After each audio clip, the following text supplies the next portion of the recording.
진행이 되려면 저희만 잘 진행해서 되는 건 아니고 의뢰인분들이 저희가 말씀드리는 부분을 굉장히 잘 협조해 주시고 신뢰하시면서 함께 진행하는 게 굉장히 중요한 부분인 것 같아요. 그래서 저희도 사건을 전부 다 수임할 수는 없고 사건 수가 어느 정도 제한되다 보니까 확인을 하게 되는 게 우리 의뢰인분이 소송 진행에 대한 의지가 정말 어떠신지, 우리를 왜 믿고 신뢰하시고 꼭 우리의 도움을 받고 싶어 하시는 이유가 어떻고 의지가 어떠신지를 어느 정도는 확인을 하게 되는 것 같아요.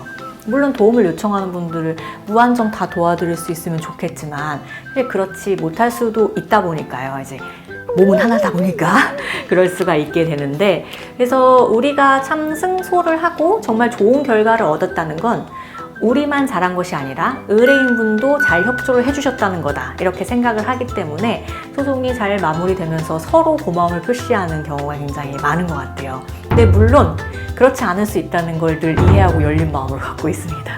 왜냐면 소송을 진행하다 보면 의뢰인분들이 이렇게 조언을 드려도 본인이 처하신 상황이나 등등에 따라 이게 조금 다르게 또 변수가 생기게 마련이더라고요.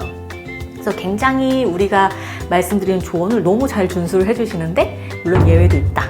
그래서 이 사안이 약간 예외적인 사안이었어요.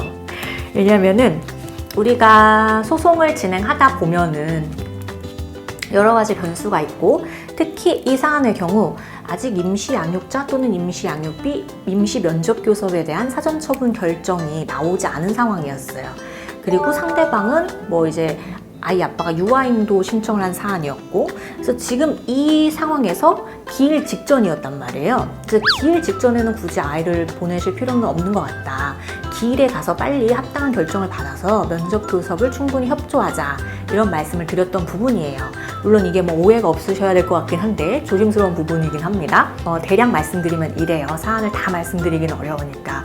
그랬는데 상대방이 나 잠깐 며칠만 데리고 있을 테니까 애를 보내줘. 굳이 기일 직전에 그렇게 했는데 우리 의뢰인분이 우리한테 말씀도 안 하시고 애를 보낸 거예요. 근데 정말 놀랍게도 기일 당일에 상대방이 아이를 대동해서 법정에 등장했어요.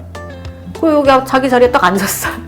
우리 의뢰인분 딱 여기 이쪽에 있고. 그래서 의뢰인분도 당황을 하신 거예요. 우리한테 미리 말도 안 하고 보냈지. 상대방은 애를 데리고 와서 여기 앉아있지.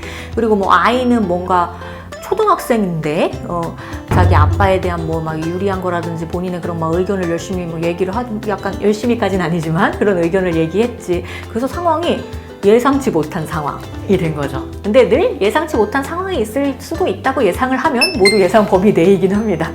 그래서 재판부가 약간 헷갈리는 거예요. 아니 여기서 애 데리고 있다면서, 양육 의지가 있다면서, 근데 왜 애를 데리고 왔고 어떤 상황인 거야? 그러면 이게 약간 좀 혼란스러워하고 있는 상황. 그리고 상대방은 막 이런저런 주장을 적극적으로 하면서 상대방도 자기가 키워도 되니까 보낸 거고, 그래서 자기가 아직까지 애를 데리고 있는 것이며 아이의 의사가 비록 초등학생이나 분명하며 이런 식으로 주장을 한 거죠. 근데 저희는 이런 생각이 들었어요. 아니 초등학생, 물론 어떻게 보면 의사표시할 수 있는 충분한 나이인데 그래도 아직 어린 나이잖아요. 굳이 꼭 필요한 절차나 아이를 보호해가면서 이제 법원에서 어떤 진행되는 절차에 참석한 게 아니고 이 법정을 꼭 데리고 와야 됐을까? 엄마 바로 옆에 있고 아빠 여기 있는데 꼭 본인의 의사를 거기서 갑작스럽게 표현하게 해야 됐을까? 아이의 심리적 압박은 어떨까? 이런 생각이 많이 들었고, 또 상대방이 유아 인도를 주장하고 양육권을 구체적으로 주장은 하나 그 주장의 약간 허점, 맹점, 또 우리 의뢰인이 양육자로서 왜 적합한지, 그리고 아이를 우리가 보낸 경위는 우리가 상대방 주장대로 못 키워서가 아니라 또 상대방이 키우는 게 충분히 가능해서 이런 것들이라기보다 정말 원만하게 마무리를 하고 싶었기 때문이니까요. 우리 의뢰인분의 마음은. 그래서 그런 것들을 열심히 정리를 해서 제출을 했죠.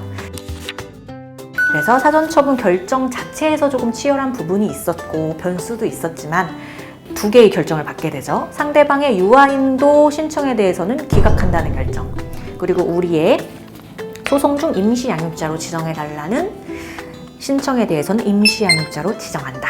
그리고 상대방의 소득 등을 고려할 때 월 50만 원 매월 말일에 양육비로 지급하라 라고 했고, 아이를 잘 데리고 있으신 상황입니다.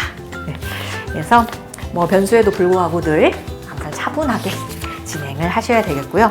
이제 의뢰인분이 우리랑 우리에게 미리 말씀하시고 잘 협조하신다고 하니까 사안이 잘 풀릴 것 같습니다.